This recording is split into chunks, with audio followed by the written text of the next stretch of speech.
자, 단기 임대일 경우 그리고 장기 임대일 경우 또 감면을 또 해줍니다. 아까 53만 원에 대해서 30% 단기 임대일 경우에는 30% 감면을 해주고요. 그러니까 70%면 내면 되죠. 57에 35, 한 35만 원 정도 되죠.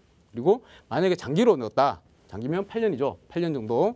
8년 장기로 넣었다 하면 75%. 그러니까 25%만 내면 되는 겁니다. 그러면 한 15만 원도 안 나오겠죠. 그죠? 그러니까 되게 굉장히 뭐 많이 비싸지 않다는 겁니다. 그러니까 세금이 나오는 세금이 그렇게 많을 거라고 막 부담을 가지실 필요가 그렇게 뭐 많지는 않다는 거예요. 물론 월세는 다릅니다만 전세로 받을 경우를 제가 상정해서 말씀을 드렸는 거고.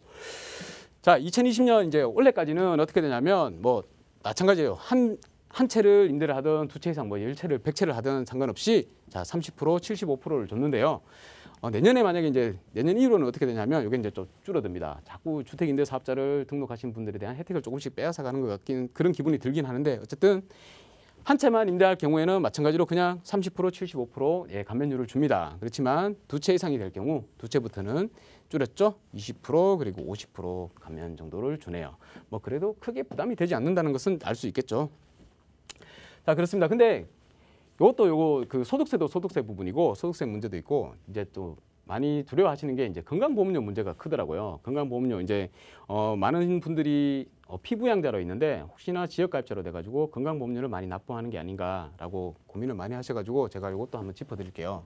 자, 피부양자가 지역가입자로 전환이 된 경우가 있습니다. 그 경우가 한 5가지 정도가 있는데 가장 불안해하시는 게 뭐냐면 사업자 등록이 있으면서 사업소득 금액이 발생하는 경우에는 무조건 예, 지역가입자로 전환이 돼버리기 때문에 이거를 좀 두려워하세요.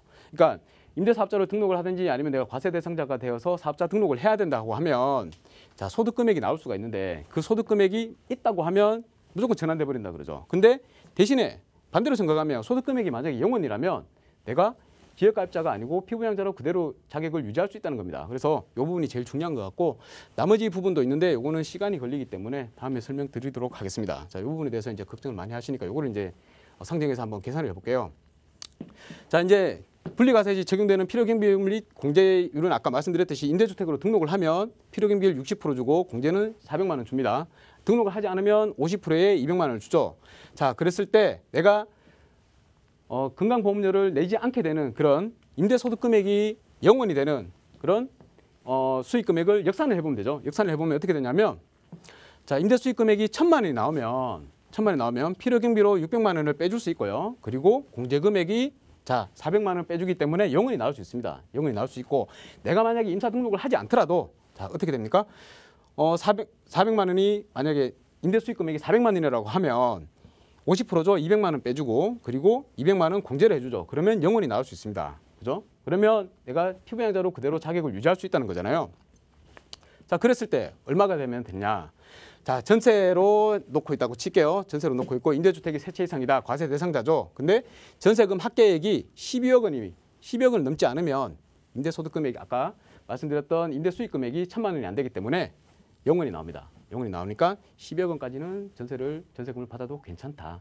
그 점 유의하시면 되고 자, 주택임대사업자를 등록하지 않았을 경우에도 자, 전세 임대주택이 3채 이상인데 과세 대상자죠. 근데 합계액이 자, 6억 7천 정도가 된다. 6억 7천 넘지 않는다고 하면 임대소득 금액이 0원입니다. 그러니까 여러분들께서 주택을 더 취득을 하시더라도 임대사업자를 넣으면 12억 원까지는 전세보증금을 12억 원까지는 받으셔도 피부양자 자격으로 유지되니까 걱정하실 필요가 없고요. 또 마찬가지로 내가 임대사업자를 넣지 않는다 하더라도 자, 3채 이상 시 전세보증금을 6억 7천까지는 받을 수 있다는 겁니다. 받을 수 있기 때문에 피부양자 자격을 그대로 유지한다. 그러니까 걱정하지 마시고 투자를 하셔도 된다는 겁니다. 그리고 또 만약에 좀 넘어가서 뭐 보험료 좀 내면 어떻습니까? 그보다 양도 차익이 더 크면 되지 않습니까? 양도세 내고 내가 가져올 수 있는 그 금액이 더 크면 상관이 없는 거니까 여러분 투자하시는데 크게 두려워하실 필요는 없을 것 같습니다.